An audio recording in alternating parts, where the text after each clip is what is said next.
This is HBR News number 492. Wammen's History Month is here, which means boots on the ground for Ukraine. We discuss the news of the week and give it the Badger treatment.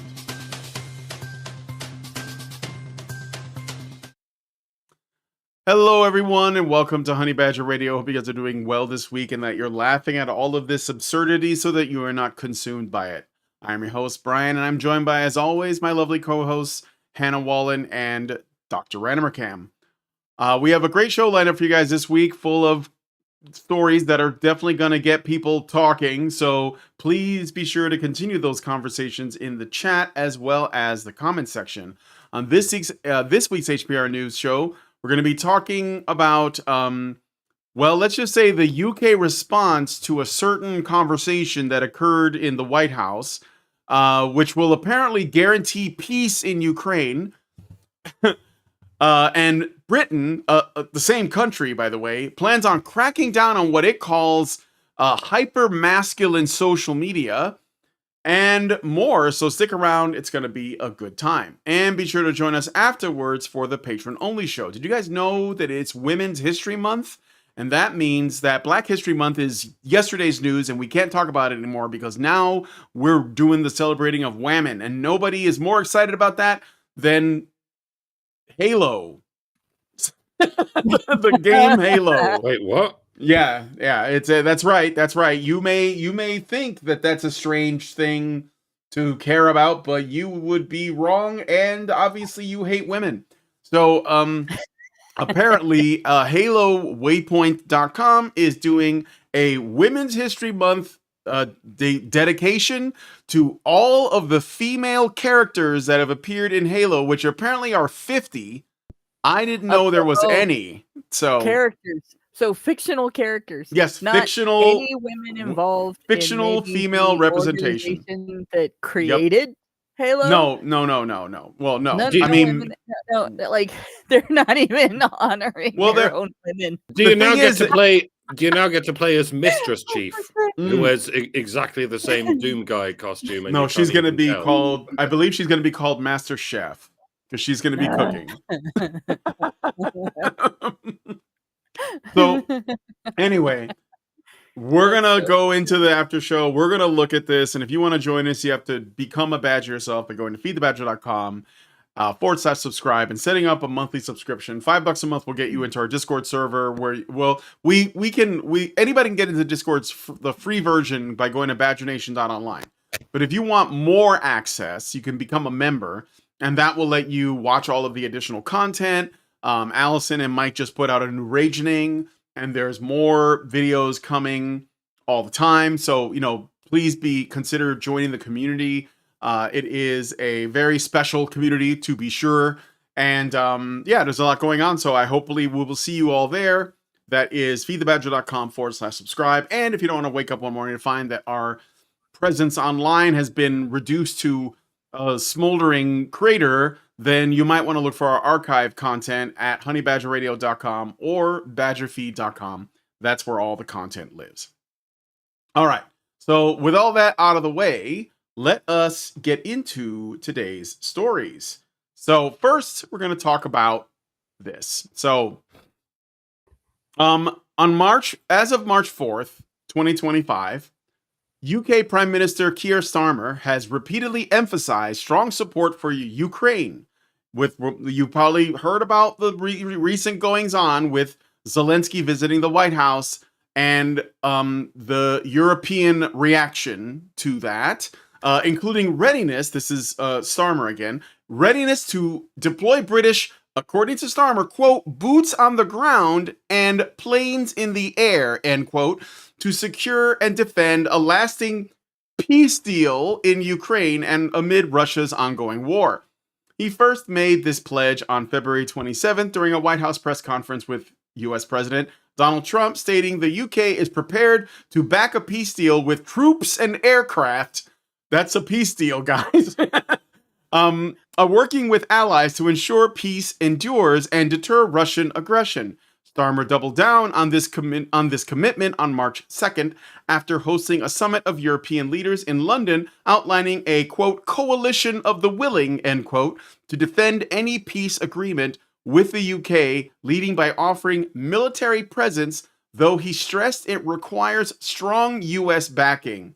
He reiterated this on March 3rd, clarifying Europe must take the lead but needs US support while denying Trump is an unreliable ally despite recent tensions.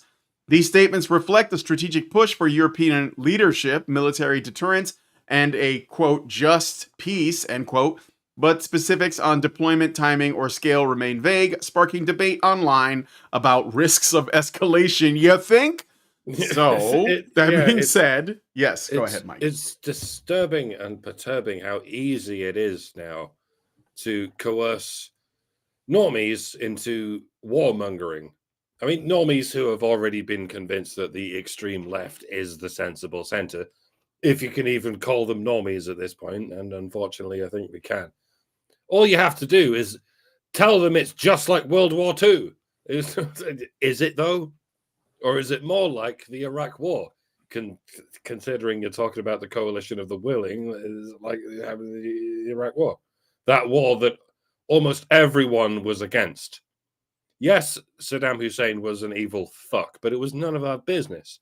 Like, let Iran deal with it. Let Saudi Arabia deal with it. They got plenty of muscle over there. Have at it. Why the fuck would we send our own young men to die? Especially when Iraq had exactly nothing to do with 9/11, or indeed any so-called weapons of mass destruction. And so we amassed in our millions to protest against it. And it didn't do shit. Nobody cared. So I don't know why they're even bothering to convince us that it's a good idea to send our young men to die in yet another war that has fuck all to do with this. They're gonna do it anyway. It's just, as I say, it's disturbing that so many people have nevertheless been successfully hoodwinked this time, to the point where they can call it a peacekeeping mission with boots on the ground and planes in the air. That doesn't sound like peace, bro. That sounds exactly like a hot fucking war. So, yeah. I'm in danger. So here we are. War is peace. Freedom is slavery. Ignorance is strength, and so on. So this is how democracy dies, with thunderous applause. No, this is how democracy kills us, to the sound of thunderous applause. This is how democracy ransacks our countries and our populations until there's nothing left but your precious democracy, where 3 wolves and a lamb decide on what's for dinner. Oh, wait, there is no lamb. We killed it. Or rather, we deployed it into another enclosure to get eaten by Russian bears. It might seem like a good time to start protesting against any potential draft, but the tragic thing is they don't even need a draft. Men have been volunteering their lives for this conflict ever since it started, and they will continue to volunteer in droves because the media has convinced them that Ukraine is a blameless, noble, totally not corrupt country being led by unequivocal heroes like Zelensky. It's not, bros. It's a mafia state led by a tin pot dictator being puppeted by deep state operatives who are only interested in lining their own pockets, just like every other war we've been involved with since World War II. And, you know, I'd like to be able to say, it would be so easy to be able to say, fuck them if they want to die for a government that hates them on behalf of another bunch of governments who hate them. They're idiots. Let them die. Let's thin the herd of our idiots. Leave the resources for the rest of us. But, unfortunately, this would leave us with almost no armed forces left, much like it already has with Ukraine. It's going to make it a hell of a lot easier for China to roll on in and take over unopposed, which was probably the plan all along. But on the bright side, it looks like China is the only force that can keep all these goddamn Muslims in check. Get me out of this country, guys. Get me out of this fucking continent. It's doomed. Surely I count as a refugee by now. I could be arrested and or killed any day now for saying the things I'm saying. Doesn't that qualify me? No, because I'm British and everyone hates us. Oh, well, I'm going to go crawl under a rock. Oh, wait, the government just made rocks illegal because foreigners are using them as weapons. Never mind. I'm going to go crawl under some fucking lava. I wish me luck. All right, Hannah. Yup. Every time they say boots on the ground, and they always say it like that for a very specific reason. Every time they say boots on the ground, you need to ask whose boots. That means out loud, that means on social media, that means everywhere. It means talking to friends and family when they use that phrase. It means writing to your politicians. It means commenting on news stories all over the internet. Whose boots? Whose boots are we talking about? Because most of the time, they're the boots of young men who we would ordinarily think of as kids. We don't hire him because he's too young and doesn't have any experience, but we're going to stick a gun in his head or his hands and fill his head full of bullshit and send him to another country and tell him to shoot at other people who are his age, other men, other young men who have had the same thing done to them and who have no stake in the game other than the fact that they are going to lose their lives. If they don't lose their lives, they're going to be traumatized for life. And they're going to be traumatized in a way that's going to affect their family relationships, their future employability, their ability to just live in peace in their homes and their communities. They're going to suffer PTSD, right? And if they don't go through that, then they're going to be shamed for what they were forced to do. 20 years from now, people will condemn every soldier that fought in this war and survived. Just like they did with Vietnam, just like they did with Desert Storm and Desert Shield. They've even done it to a degree with World War II veterans. Like, they escaped it somewhat, but not that much. And there is a prejudice against veterans in modern society that no one ever talks about, right? Oh, he might be dangerous because he might have PTSD. Oh, he might have health problems that'll make him a bad bet in hiring. Oh, he might have issues that'll make him a bad bet in a relationship. Nobody talks about it. Everybody does it. And you want to inflict it on a set of 18-year-olds that literally have nothing to win. They get nothing for fighting this. This is not their fight. This should be resisted with every fiber of your being.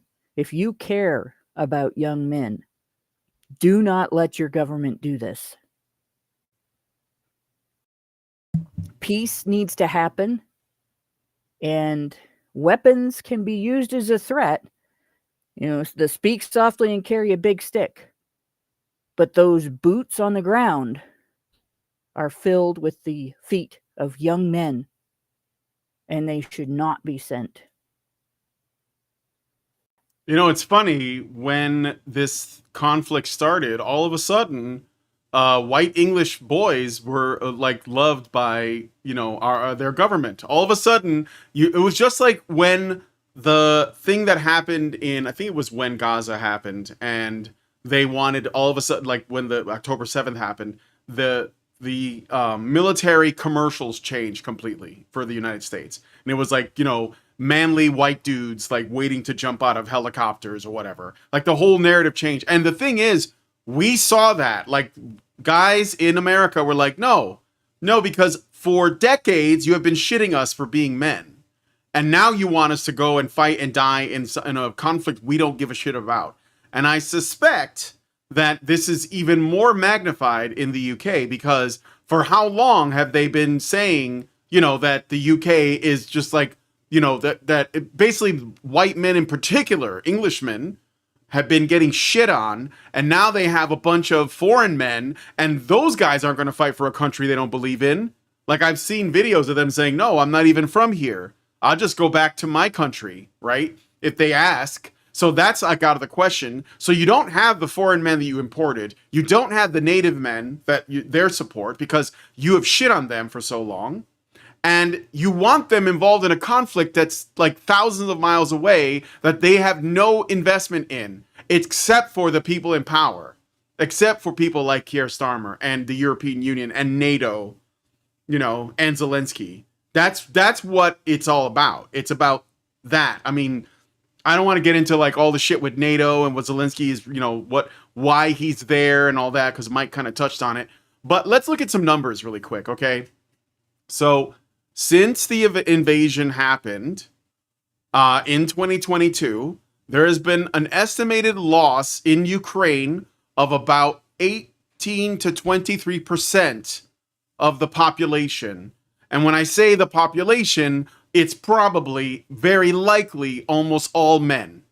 After that's happened, he was conscripting people, forcing them to go to war, and then he raised the age limit on conscription to send even more men to war. And all of that progressive bullshit about being like a trans woman and trans women are women, that did not matter. All of a sudden, it was just men. Because when it's time to die for your country, they will make you do it, and whatever you identify as won't matter, okay? In the meantime, and I will say, just to be clear, because I have to be consistent, Russia lost about 600,000 men as well. Now, Russia's winning. Like unless this goes to war, like full on, which is what Trump and Vance are trying to prevent, you know, they're going to win some land. So Trump is like, look, we need to make a peace deal because people have to stop dying. And I can't for the life of me imagine someone taking a position like against that, because that's the reality. Okay. So Ukraine's lost like 20-something% of their population. And they're outnumbered. Like Russia's bigger, period.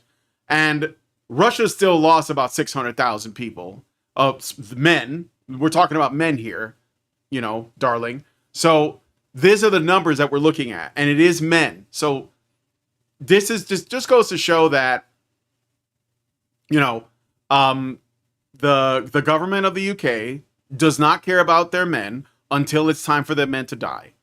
So British men and everybody should be extremely vocal about this. Like, if we valued the lives of men, this would not be an option. And it's the people who are the most for this shit are people who don't risk anything, including a lot of women.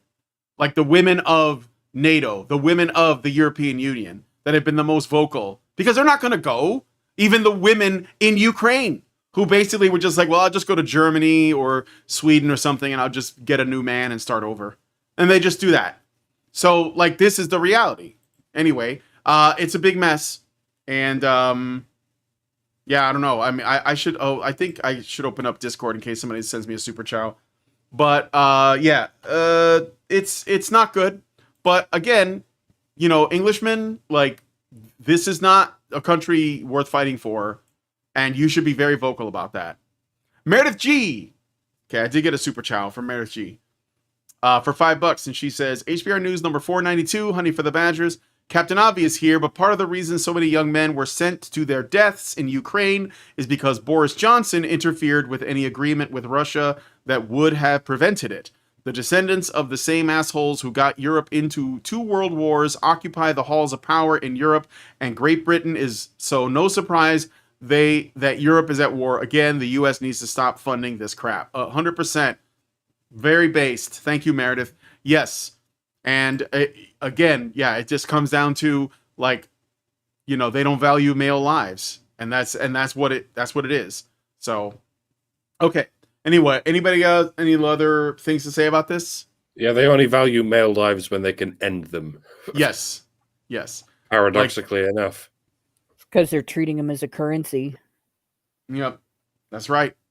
So I hope that Trump can, you know, come up with some peace deal. I understand that Zelensky is crawling back to the table to work something out, and Trump's going to make he has some big announcement at the address tonight. So we'll see. I know that his primary goal was, what do we got to do to keep people from dying? And I think that is a step towards that. So Go ahead we'll and play see. the world's smallest violin with your dick, Zelensky. Yeah, exactly. Sorry, it's like he's like a welfare queen, like that's basically making demands and being entitled for shit. It's like, no, we're not funding this anymore, and we don't want this war. What are you gonna do? Like, we're gonna defeat Putin? Why? What's the goal?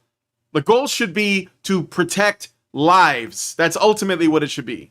So anyway, I'm gonna move on to the next story. Let us know what you guys think about this one in the comment section. I look forward to your thoughts. Meanwhile, let's go to the east, to Japan. I just want to make the sound.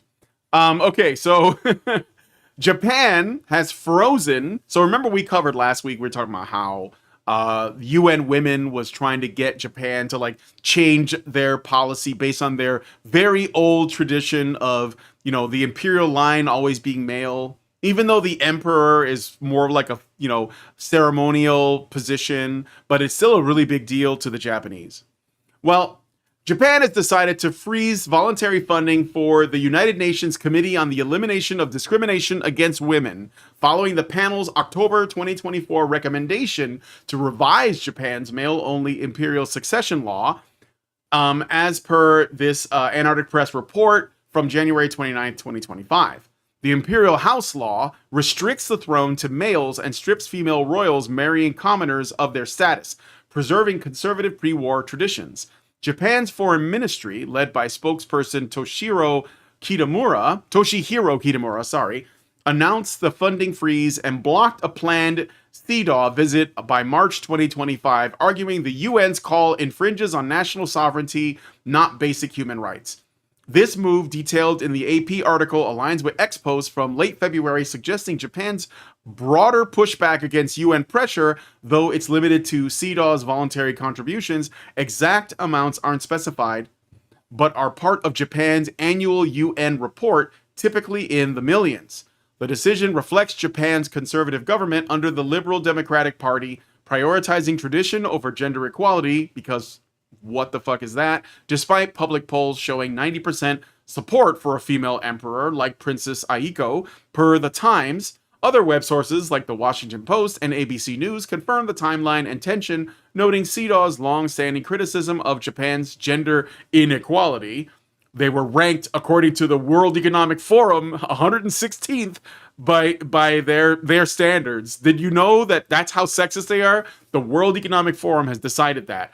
On X, sentiment is split. Some hail it as a sovereignty win, others see it as a step back for women, but no official updates since January 2025 suggests a broader UN funding pull, keeping it niche but significant in Japan-UN relations. So Japan does something based. So there you go. That's hilarious. I think that the UN or the US should follow suit and also stop funding UN Women in support of Japan's sovereignty. I think that would be great. Yeah. Of course, if the US stopped funding UN Women, UN Women would disappear. That would also be great. Yeah. Anybody else got thoughts on this? I got nothing for this one. Okay. The other three stories are about Britain, so I'm concentrating. Well, I will point this out. All right. Oh, that's true. They are. It's a British show. I'll point one thing out. Women feeling entitled to a title that historically existed because men rose to the top of their civilization and then defended that with the risk of their death, with their blood and the blood of their family members, their male family members, right? And the blood of men who were loyal to them because they were great or because they were the best leader that could be found, basically the strongest leader. And this is something that you watch this in royalty, you watch this in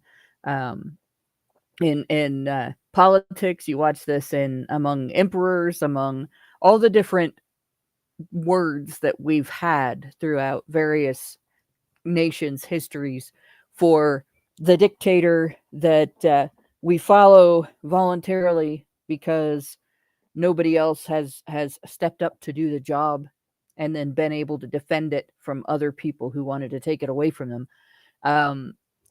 Women have never been that person who is able to defend that for their whole lives, right?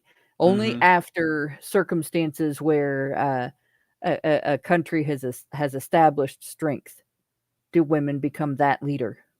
When they try to do it in any other circumstance, they get killed, right? Sometimes men also get killed trying to do that, but women always get killed trying to do that, right? Women pioneering positions of leadership don't die of old age because they can't defend them. They don't have what it takes. And so they wait until environments like today, where there is zero threat involved in holding a position of leadership like that, zero risk.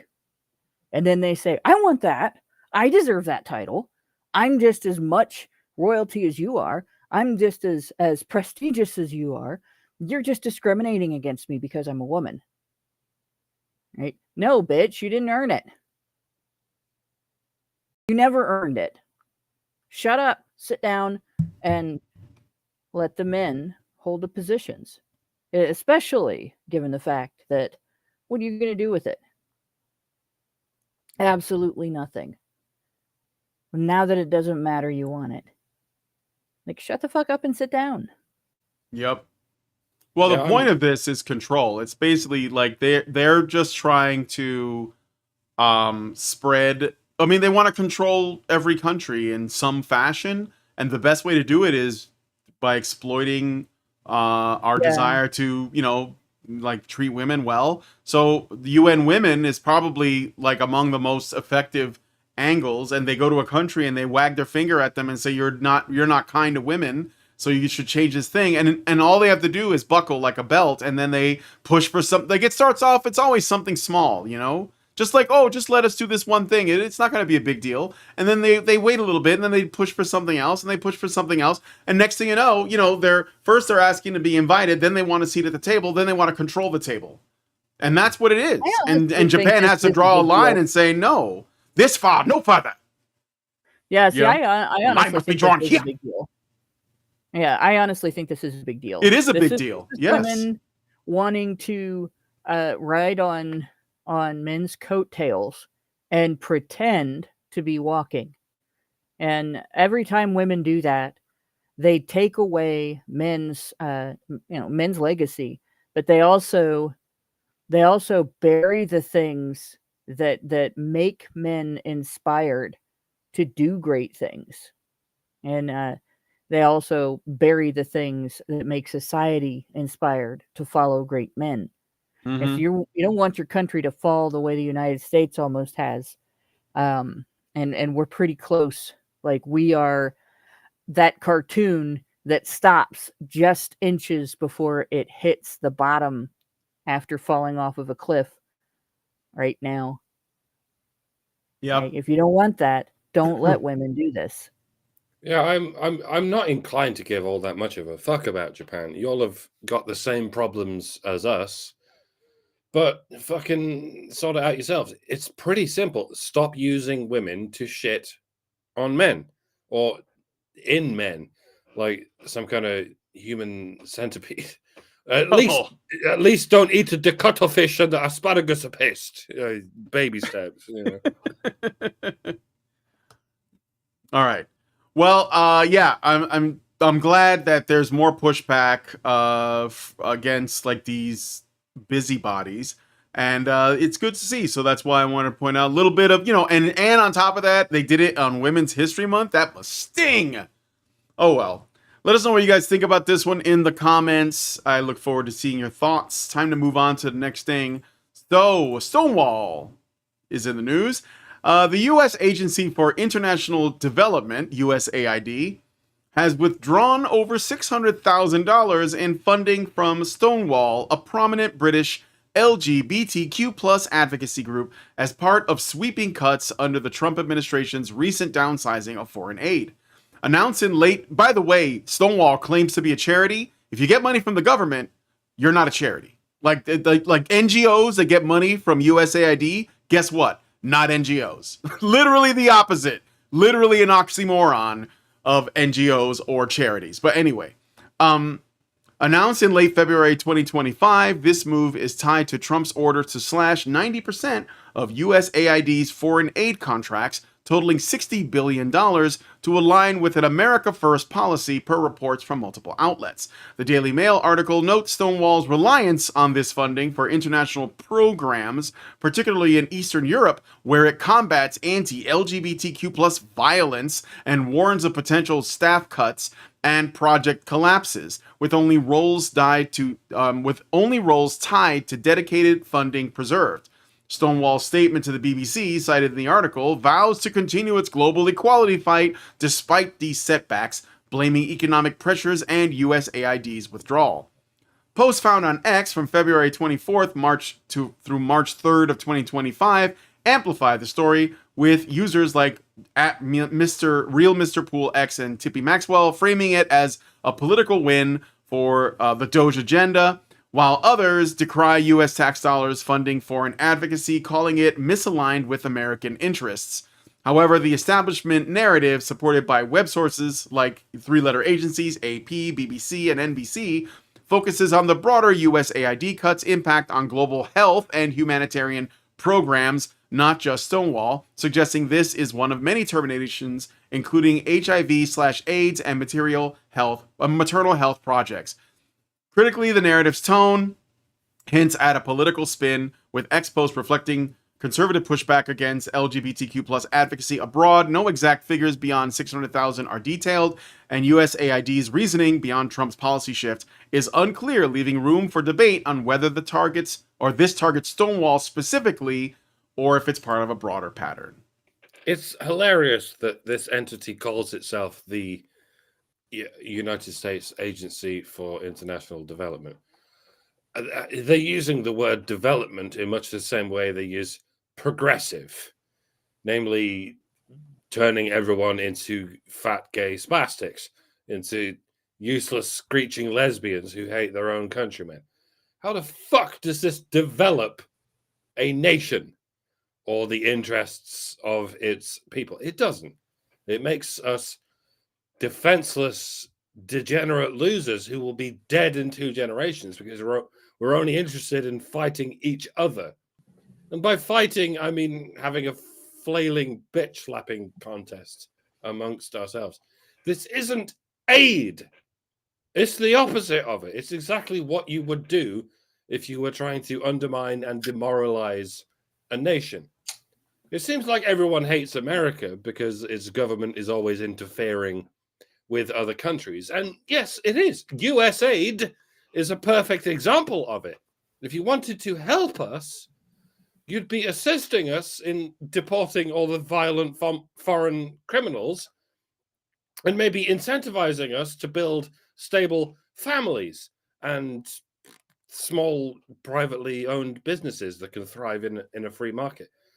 For that, you might need an elusive phenomenon we call men's rights, but no, it's never about that. It's always about turning men into women. You've heard about the gay bombs, right? I remember that. Yeah, the boffins in the U.S. Air Force at some point in history seriously did research into the possibility of using like pheromonal chemical weapons that would make enemy soldiers so horny that they would compulsively suck each other off instead of defending their territory. It sounds ridiculous, but it's true. It happened. And we're told that the story ended with, it didn't happen. They couldn't figure out how to do it. Well, here comes the twist. They did.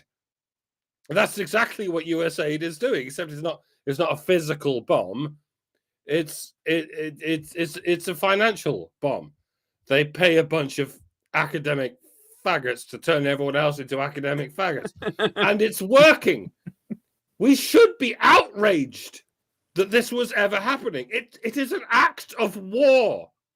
But because it's been going on for so long and it's been so effective, our powers that be are not even outraged at this act of war. They're outraged at the administration who repealed it, the administration who stopped dropping the financial gay bombs and declared peace. I mean, I can't. I hate this place. I fucking hate it. That does it. I'm just gonna swim. I'm just gonna swim across the Atlantic Ocean and wash up on a beach in New England. And I'm gonna pretend to be a lobster.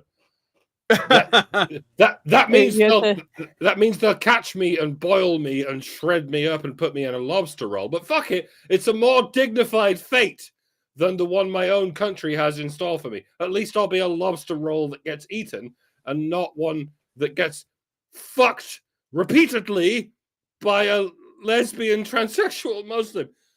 Give me strength. Oh, all right, I'm done. Let me just get Sorry. this straight. You're saying that we should organize our societies along the lines of the lobsters. No. So you got to make sure that you wash up in Florida, and just make sure that one of your feet touches the beach first, because that's a way to get in. There Oh you wait, go. no, you're not Cuban. Cubano. Hey, All right. It would work if you were from Cuba, but Yeah. no, this doesn't surprise me.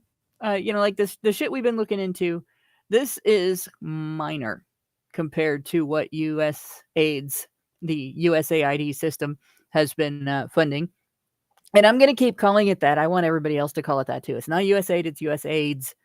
And we have inflicted it on the entire world. But I mean, Turbo this is AIDS. the organization. Yeah, Turbo AIDS. It's the organization that's been trying to surreptitiously sterilize the men of South Africa. I'm not kidding. They were pushing vasectomy. And it's also the organization that has been forcibly circumcising children in Africa and calling it voluntary. They call it voluntary circumcision, right? It's the organization that has been interfering in family relationships in other countries under the guise of preventing domestic violence, which they are essentially covering for when women do it. Right? So I'm not surprised that they're also trying to essentially turn everybody gay, which you shouldn't be able to do if it's natural. If it's naturally occurring, then how are they able to convert the public? Right? So funding conversion therapy to make straight people gay is kind of, and it's voluntary conversion therapy. That's the sad thing. They trick people. I guess it's more of a scam into getting involved in these organizations and then program them to think that they feel a certain way, or that they have to feel a certain way to be politically correct, which is even worse because you know that you don't feel that way and you're hiding. That's just as bad as conversion therapy used on people to make them not gay or not lesbian or not trans. Right? It shouldn't be done in either direction. So yeah, in short, don't call it USAID, don't call it USAID, call it USAIDs, because it is essentially an immunodeficiency virus. It is there to break down your boundaries, it is there to break down your defenses, and it is there to destroy your entire immune system against foreign invasion until you can be taken over by the shitheads that have taken over the United States up until this last election. I'm glad we're allowed to talk about this, especially when we're not allowed to talk about certain injections that literally give people AIDS. But that's not a thing. This was a joke. This was never happening. Please don't arrest me. Oh my God. Yeah, and I thought it interesting also because this relates to the next story, which I think you can see a bit of a correlation here. Why would they be doing this stuff? Why would they be trying to spread, I guess you could say, education that is intended to weaken men? That is specifically what it's targeting. Women, whatever happens to them, it's a side effect. Generally, this is aimed at men. Why would you do that? Why would you want to make men weak? Right? Because it's easier to rule over them. And what happens when men start to think for themselves and question the establishment and even like complain and criticize and do their research and fight back? Well, they decide they're going to try and crack down.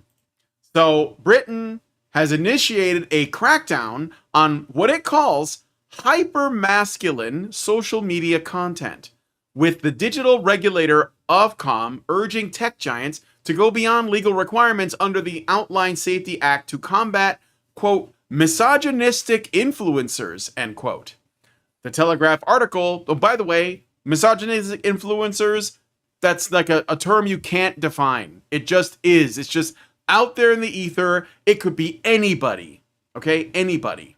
They just decide based on what they think is too far. And this is why, by the way, the First Amendment is like so important, because if you don't have like complete and absolute freedom to say whatever the hell you want, then all somebody has to do is come up with some bullshit label, misogynistic, and then label it, put it on anything that they don't like, and censor you.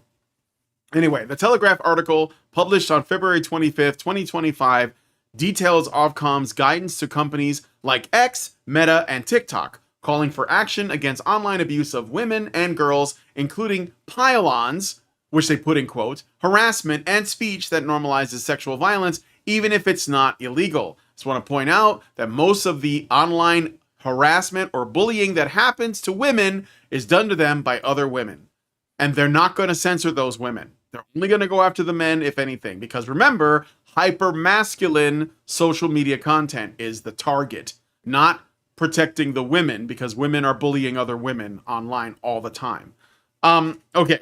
Anyway, Ofcom's chief executive, Melanie Dawes, warned tech firms are failing to act on these risks, proposing nudges to deter misogynistic posts, demonetizing such accounts, and blocking revenge pornography. Again, what does that even mean? The focus is on influencers, often men like Andrew Tate, who use status, wealth, or advice to attract young boys and men, risking a clash with platforms like X, where Elon Musk has hosted controversial figures and criticized regulation as censorship. Again, I just want to say, because of course they mention Andrew Tate. They use Andrew Tate because people like some of you guys in the audience think that he legitimately hates women. And that's the standard they use. So you have to allow that guy to exist online. I'm sorry. I know you have a hate boner for him. Women. He doesn't hate women. He worships them. Obviously true. Obviously true. Huh? But what my point is that there are people who will say, well, not that guy. See, that's where you are wrong. Because as soon as you make an exception for anybody, you are creating the standard by which you will be judged by these people. They don't care about Andrew Tate. They care about everybody else. And they're using him as to get their foot in the door. So you have to legitimately stand up for the guy like you would anybody else. This is one of the main reasons why, when I got involved with this, I felt that due process was important as a principle, but I also gave every man who was accused, even if I hated their guts, I gave them all the benefit of the doubt. Because I knew that if at any point there was going to be an issue with somebody, and then there was like supposedly a real example of misogyny or rape or whatever it is, that was going to be the new standard by which they were going to hold all men. So basically one man does wrong to them, and that's just enough for them to condemn all men and also inflict policy on all men. So I don't care about the guy. It doesn't matter. But what I'm saying is when they say his name, it's not talking about him specifically. does not matter, because it could be anybody. It could be Rollo, it could be Paul Elam, it could be Tim Golditch, it could be the Warren Farrell. It doesn't matter. They will use there. It's just like It has been Warren Farrell. Yeah, it has They been have Warren Farrell. made They have, false yes. allegations against Warren Farrell in the Of course, past yeah. So what that I'm saying were is absolutely reprehensible absolutely. and absolutely lies. Yes, absolutely. And That's stuck. that. It's stuck for quite a long time. Yes, So, I yeah, think that it it still has gets been though Warren it still gets Farrell. brought up sometimes. I Yeah, think it does still get brought up sometimes. yeah, it still comes up sometimes. If he gets into, like, if he starts to actually like gain ground or make progress and becomes influential, that's what it They is. It pull comes out down that to old lie. that's yeah, they pull it out. So as soon as somebody becomes influential in the space and starts talking about this stuff and starts making an impact, then these people will come out and say that's a misogynist. And if you agree with them on any of their targets, you are helping them. Okay? So, anyway, let me finish the write-up. And they're going after Elon Musk too. So that's why they're bringing him up. Oh, he supports free speech. He's part of the problem, right? Free speech, that's masculine. I mean, I guess it is. Post found on X from late February to early March of 2025 has mixed reactions. Some see it as an attack on free speech, because it is. Elon Musk he called Britain's government tyrannical. That's sort of one of the examples that this opinion piece brings up. Okay, who basically say this is hypermasculine because Elon Musk is calling them out, I guess. While Mark Zuckerberg's critique of European censorship suggests that tech pushback, the establishment narrative, per the Telegraph and the Daily Skeptic, February 25th, frames it as a necessary step against harm, but critics, including some expos, argue it's overreach, targeting masculine energy, per Zuckerberg's comments, and risking tech exodus, as Musk and Google warned in February 2025 over the Online Safety Act. The guidance is still in consultation, with final rules due later in 2025, leaving its impact on platforms and free speech unresolved. Sentiment online leads towards contention, but no concrete outcomes yet. And also, I want to add, this is just Britain's crackdown. We already know that the United States and Canada are doing this stuff as well. We've already gone into all of the ways that the Department of Homeland Security is trying to, end misogynist behavior online. But I wanted to point out that they're talking about what they're calling it hypermasculine. And there's even, like, I think the ADL and the SPLC have like groups of, masculinist groups on their hate list, and like pro-male groups, because apparently that's like where the Proud Boys are on there with Paul Elam, by the way. So just so you know what's going on. But anyway, Karen. And Karen, that's right. Karen, And Karen. Karen's the only woman in the men's rights movement that's named by the SPLC. SPLC. Yeah. The rest of us, they didn't have the guts to name the rest of us. But they consider her the face of the female side of the men's rights movement. She is the female Paul Elam. So therefore, they had to name her, and then they just named groups after that. But I gotta point something out, right? These people claim that misogyny is rampant on the internet, but they are using masculine as a slur. They are using a description for being male as a slur, while they call you hateful for being male, for not being more feminine, right? They call hypermasculinity dangerous, but what they are promoting is hyperfemininity, and they are promoting the toxic end of it. The toxic end of it being, as a woman, I am allowed to criticize you. I'm allowed to tell any lie I want. I'm allowed to falsely accuse you. I'm allowed to be as much of a bitch to you as I want. And you can't say anything back because that's aggression against a woman, right? That's the toxic end of hyperfemininity. Cry bullying. Weaponized weakness. Women are not that weak. They're just dishonest about it. Do not accept this. Do not back down. Do not allow your politicians to inflict this on you. Because if you do, you will never get your speech back. not without blood. And here in the United States, people who are pushing for censorship with the idea that freedom of speech doesn't mean freedom from consequences. Yeah, what you say can change people's opinions, and that can include changing people's opinions of you. But it does not give your government the right to punish you for saying things. And this idea of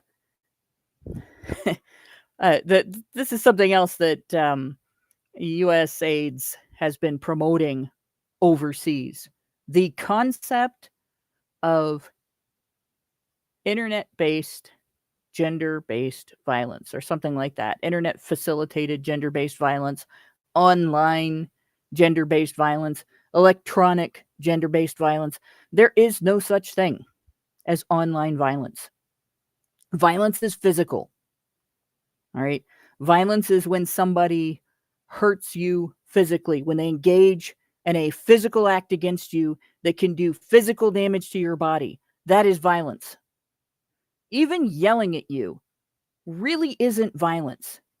It might be shitty behavior, but it doesn't cause physical damage unless somebody has a superpower that I don't know about. Right? Even yelling at you is something that you can walk away from unscathed. You might feel bad about it. You might internalize what somebody says if you don't have the strength to slough it off like water off a duck's back. But you are not harmed.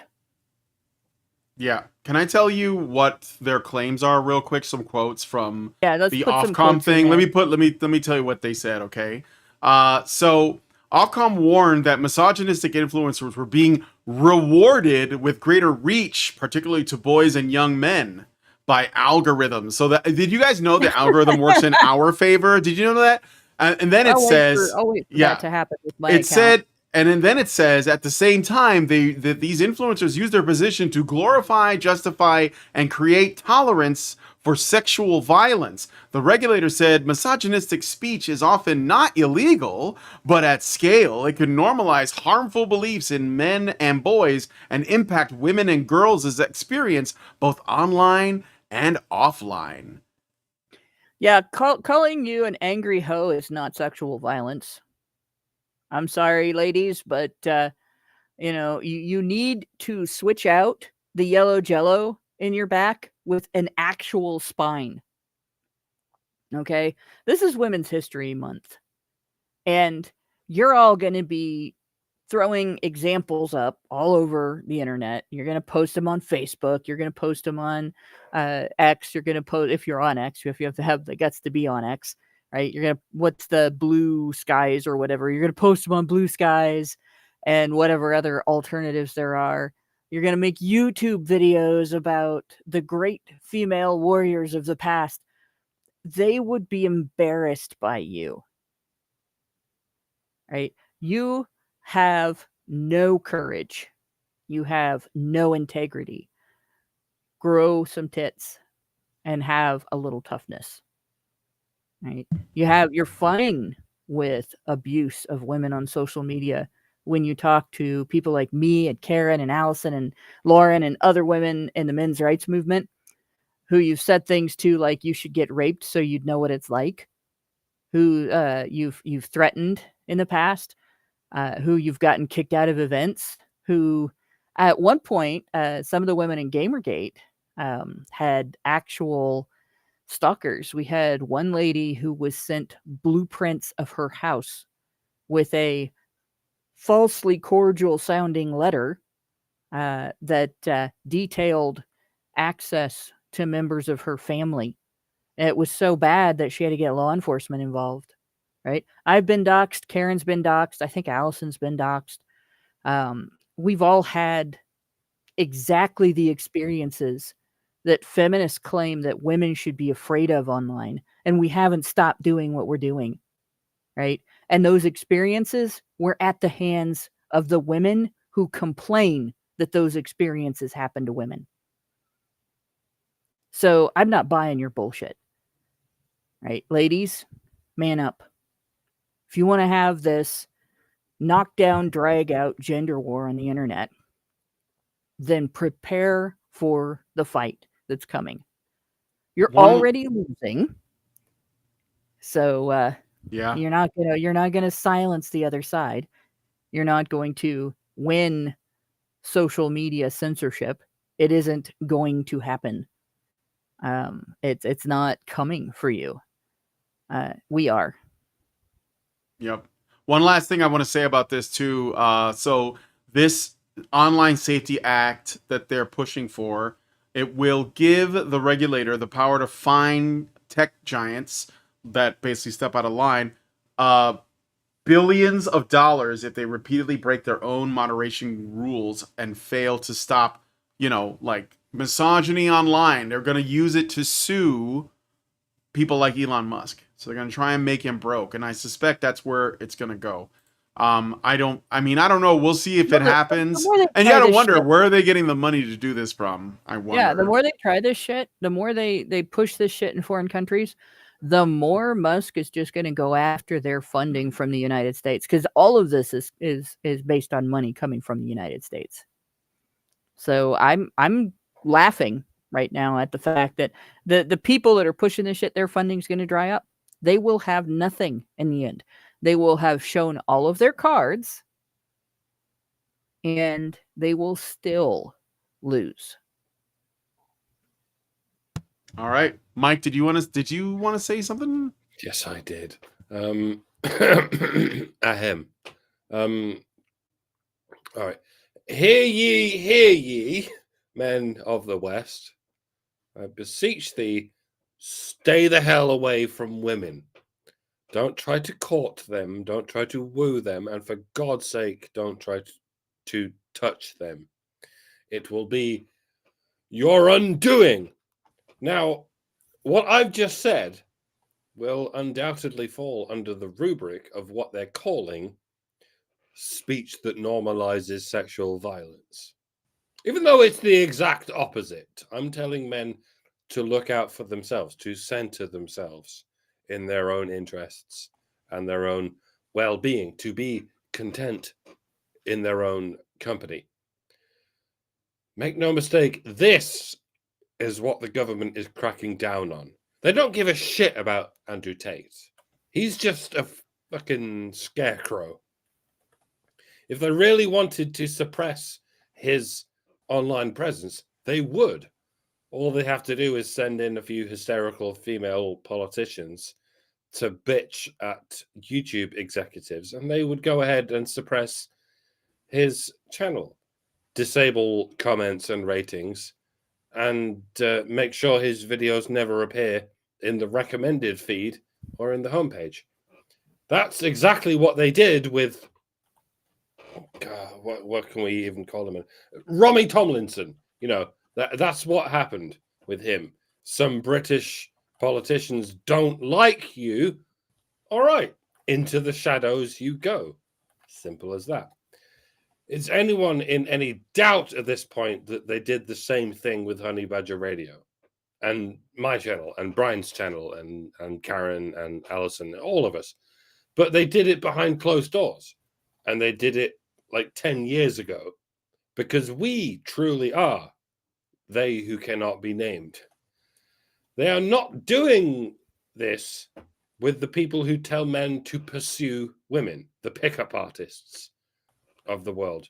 They want the radical PUAs up front and center so they can terrify women, and indeed terrify schoolgirls into thinking evil men are coming for them to drug them and rape them and leave them for dead. But not Muslims, obviously, just those dastardly native men. Once again, I ask, at what point do I qualify for asylum? For instance, when I'm in the United States, as far as I know, to be eligible for asylum, you must be able to demonstrate that you are persecuted or have a fear of persecution in your home country due to your race, religion, nationality, social group, or political opinion. Am I not eligible on all of these counts? My race is Northwest European. My religion is not Islam.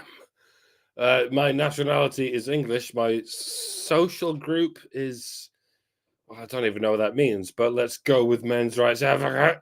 And my political opinion is critical of my government.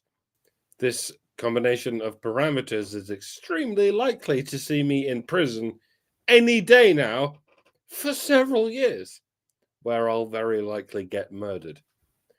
Isn't there someone in America who could get me to the chopper? I'll send you my address. I will leave everything behind. I don't care anymore. This is a fucking emergency. Elon, bro, send over one of those rockets of yours. I have a pair of chopsticks. I will catch it. I don't even care if you send me to Mars. It can't be any worse than spending another second in this prehistoric tar pit of authoritarian tyranny. No one should have to live like this. Pray for me, folks. Pray for my family. Send me your thoughts and prayers. I will take it. It is at least marginally better than nothing. Maybe we're all in a simulation where thoughts and prayers actually accomplish anything. I don't know. It's worth a shot. On that note, I will drink another shot. It's always worth another shot. Excuse me for a second. Carry on. Okay. So that's where we are with those stories. Let me make sure that no one sent in a super chat or a super chow. But I think basically, I think that we are gaining ground in a couple of different ways, and that's why there is so much resistance.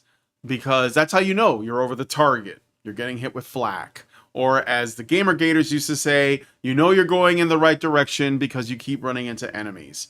So that's I think that is something that we can take away from this, is that we can see what you guys are doing. We can see through all of this crap and how it's all happening at a governmental level and also at the cultural level. So we see you, and we're just going to keep on moving forward. And I think that men are, in particular, in mass, are waking up, including the normies. But maybe I'm just an optimist. Anyway, we're going to go now into the patron show. And we're going to look at this article, speaking of games, where Halo celebrates Women's History Month with fictional Halo characters. So that should be interesting. That should be interesting. And again, if you want to join us, become a Badger, go to feedthebadger.com/subscribe. If you want to check out the free version, go to badgernation.online, join the Discord for free, and hang out with the people there. They're all good people, and there's always stuff going on. Tonight's game night, I think.